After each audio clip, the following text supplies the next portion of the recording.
তো বন্ধুরা, আজকের ভিডিওতে আমি আপনাদেরকে একটা আপডেট দিতে চাই। আপনারা যারা গ্রো অ্যাপের থ্রু মিউচুয়াল ফান্ডে ইনভেস্টমেন্ট করেন, তাদের যে ইনভেস্টমেন্ট সেটা হয় এসওএ ফরম্যাটে। এসওএ ফরম্যাটে বলতে স্টেটমেন্ট অফ অ্যাকাউন্ট ফরম্যাট। কিন্তু গ্রো এরপর নিয়ে আসতে চলেছে নতুন একটা নিয়ম। সেটা হচ্ছে আপনার যে ইনভেস্টমেন্ট মিউচুয়াল ফান্ডে, সেটা হবে ডিমেট ফরম্যাটে। মানে আপনার যে মিউচুয়াল ফান্ডে ইনভেস্টমেন্ট, সেটা ডিমেট অ্যাকাউন্টে হোল্ড হবে। আমাদের যেমন স্টক ডিমেট অ্যাকাউন্টে হোল্ডিং হয়, সেরকম আমার ইনভেস্টমেন্টও ডিমেট অ্যাকাউন্টে হবে। যেটা আগে জেরোদাতে ছিল, জেরোদাতে যেতে কারোর অ্যাকাউন্ট আছে, তাদের যে মিউচুয়াল ফান্ড ইনভেস্টমেন্ট না, সেটা ডিমেট ফরম্যাটে ডিমেট অ্যাকাউন্টে হয়। তো গ্রোথও এরপর থেকে আপনার যে মিউচুয়াল ফান্ডে ইনভেস্টমেন্ট, সেটা ডিমেট অ্যাকাউন্টে হবে। ঠিক আছে? তো এতে অনেক সুবিধাও আছে। এতে কী কী সুবিধা আছে?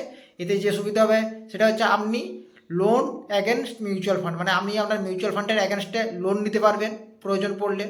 এছাড়াও আপনি প্লেজিং করতে পারবেন। যারা ট্রেডিং করেন তারা প্লেজিং করে সেখান থেকে টাকা নিয়ে ট্রেডিং করতে পারবেন। ঠিক আছে?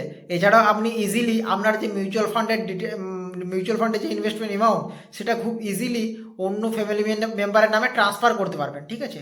আপনি যদি চান রিডিম না করে আপনার অ্যাকাউন্টের যে ব্যালেন্স আছে, আপনার যে ইনভেস্টমেন্ট আছে, সেটা ট্রান্সফার করতে, সেই ট্রান্সফারও আপনি করতে পারবেন খুব ইজিলি।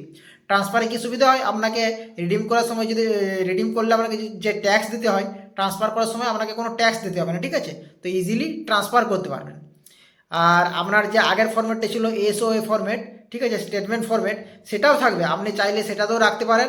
আর আপনি যদি চান ডিমেট অ্যাকাউন্টে হোল্ড করতে, তো আপনার মিউচুয়াল ফান্ডের ইনভেস্টমেন্ট ডিমেট অ্যাকাউন্টেও হোল্ড করতে পারবেন। ঠিক আছে? তো ডিমেট অ্যাকাউন্টে হোল্ড করার কী কী সুবিধা সেটা বললো। আর আপনি যদি স্টেটমেন্ট ফরম্যাটে রাখেন, সেখানেও সুবিধা আছে।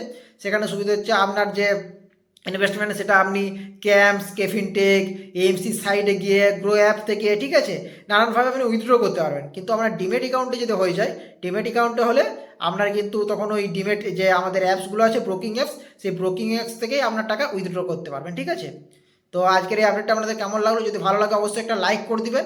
আর চ্যানেল নতুন হলে চ্যানেলটা সাবস্ক্রাইব করাবেন। চলুন, দেখা হবে নেক্সট ভিডিওতে। ধন্যবাদ।